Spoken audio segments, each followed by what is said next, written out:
ለጉንፋን፣ ለሳል፣ ለአስም የሚሆነውን የቤት ውስጥ ትሪትመንትና እንዲሁም ደግሞ የሞሪንጋ አነባበሮ በዚህ ቪዲዮ ውስጥ እናያለን። እስከ መጨረሻው አብራችሁን ቆዩ።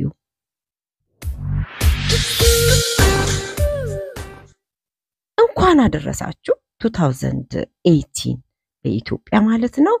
እንኳን ለአዲሱ ዓመት በሰላም አደረሳችሁ። ዓመቱ የሰላም፣ የፍቅር፣ የደስታ እንዲሁም ደግሞ የታመመ የሚፈወስበት የሚድንበት ከመድኃኒታችን የሚያገናኘን እግዚአብሔር አምላክ ከመድኃኒቱ የሚያገናኘን ዓመት ይሁንልን እያልኩኝ እንግዲህ እኔ በዓልን ትንሽ ቆንጨብ አድርጌ በዓልን እንዴት እንዳሳለፍኩ እዚህ ጋር የምታዩት ባማረ በደመቀ መልኩ ከቤተሰቦቼ ጋራ ጥሩ ጊዜ ጥሩን አዲስ ዓመት አክብሬያለሁኝ።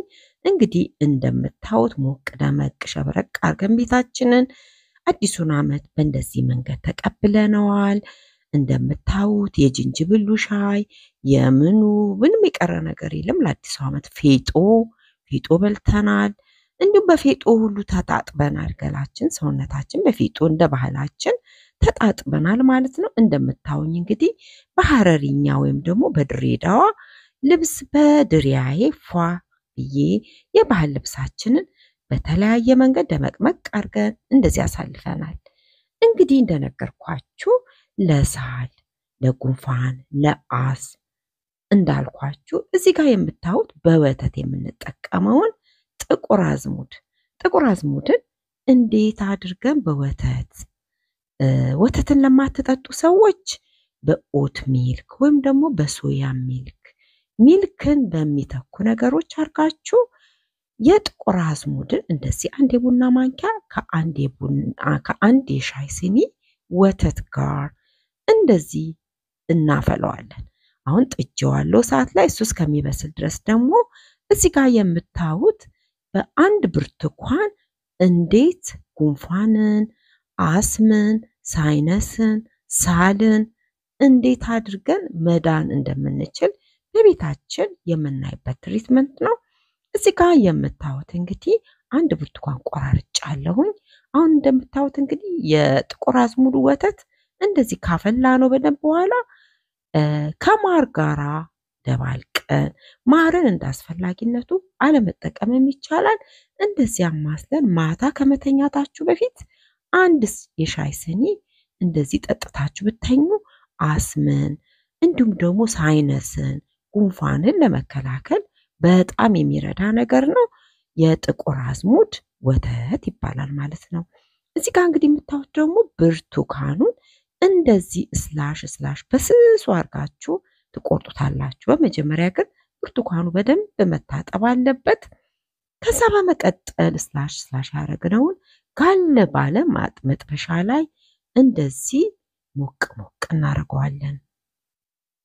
እንግዲህ በብርቱካኑ ላይ የምንጨምረው የቁርንፉድ ፓውደር በደንብ የደቀቀ እንደ ግማሽ ማንኪያ ወይም ሩብ ማንኪያ የሻይ ማንኪያ የሚያክል እንደዚህ ቁርንፉዱን እንነሰንስበታለን። ልብ አድርጉ፣ የተፈጨ የደቀቀ ቁርንፉድ። ከዛ በመቀጠል ማርን በላዩ ላይ እንቀባዋለን።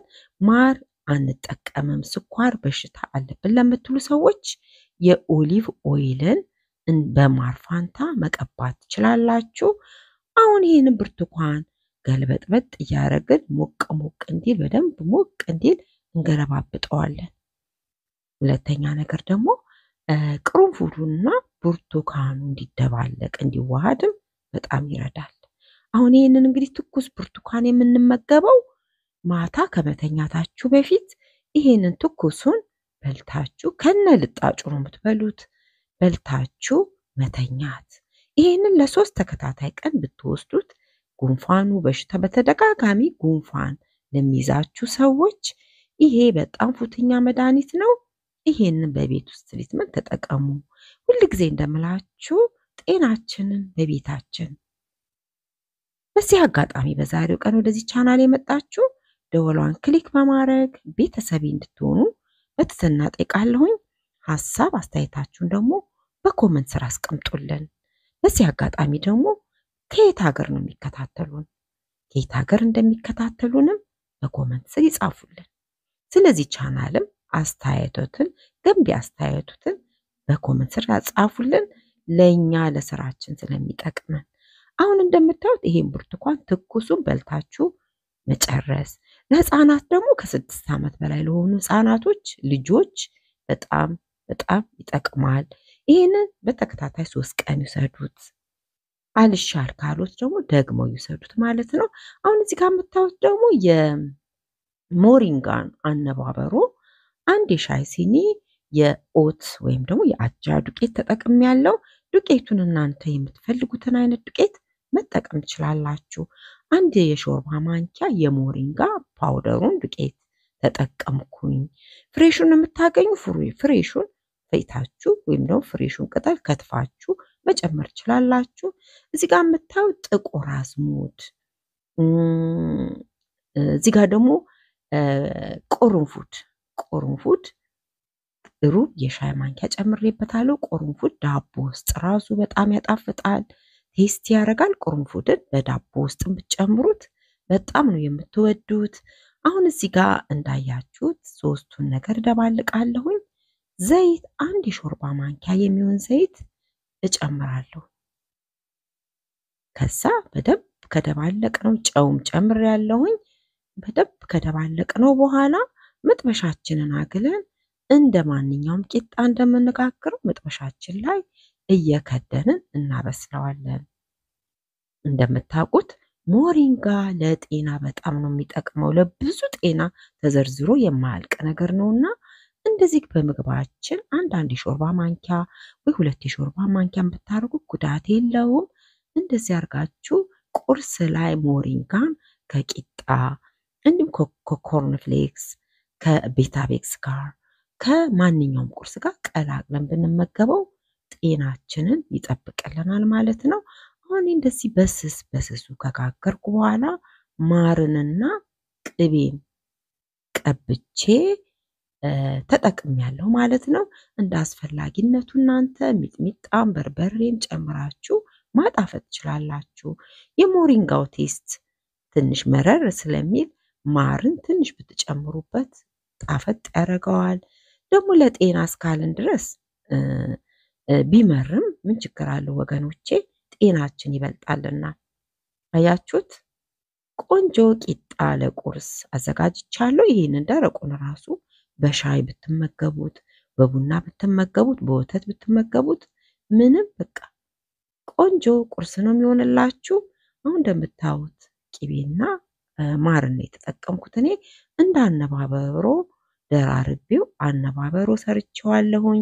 በዚህ ላይ አትክልትንም ሰላጣንም ቲማቲምንም ቆረጥ አርጋችሁ ከስር እንደ ሳንድዊች ሰርታችሁ መጠቀም ትችላላችሁ። እኔ አሁን ያሳየዋችሁ በቀላል ዘዴ እንዴት መመገብ እንደምንችል ነው።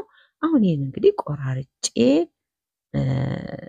4 ቦታ ቆራርጣችሁ ብትፈልጉ ከሰላጣ ጋር ብትፈልጉ ከምትፈልጉት ነገር ጋር ለልጆቻችሁ ራሱ ቁርስ ማዘጋጀት ትችላላችሁ ማለት ነው። በዚህ አጋጣሚ በዛሬው ቀን ወደዚህ ቻናል የመጣችሁ ዶላን ክሊክ በማድረግ ቤተሰብ እንድትሆኑ በትህትና እጠይቃለሁ። ሐሳብ አስተያየታችሁንም በኮሜንት ስር ያስቀምጡልን። እንዲሁም ደግሞ በሚቀጥለው ቪዲዮ ምን ልስራላችሁ? በሚቀጥለው ቪዲዮ ደግሞ እንደ እግዚአብሔር ፍቃድ የኦቾሎኒ ወይም ደግሞ የሎዝ ቅቤን እንዴት ለስኳር፣ ለደም ብዛት እንዲሁም ለራስ ምታት፣ ለጭንቀት እንደሚጠቅም በሎዝ ቅቤ ምን እንደምናዘጋጅ በሚቀጥለው ቪዲዮ ይዤላችሁ መጣለሁ። ለዛሬ እንግዲህ ይሄ አነባበሮ በጣም ይጣፍጣል። ቀምሼ ላሳያችሁ፣ ትወዱታላችሁ። ይሞክሩት። ያያችሁት እንግዲህ በዚህ ቻናል ውስጥ ይሄንን ሙሉ ነገር ያገኛሉ። በተረፈ እንግዲህ በሌላ ስራ በሌላ ቪዲዮ እስከምንገናኝ ሁላችሁንም አመሰግናለሁ እስካሁን ስለቆያችሁ አብራችሁኝ።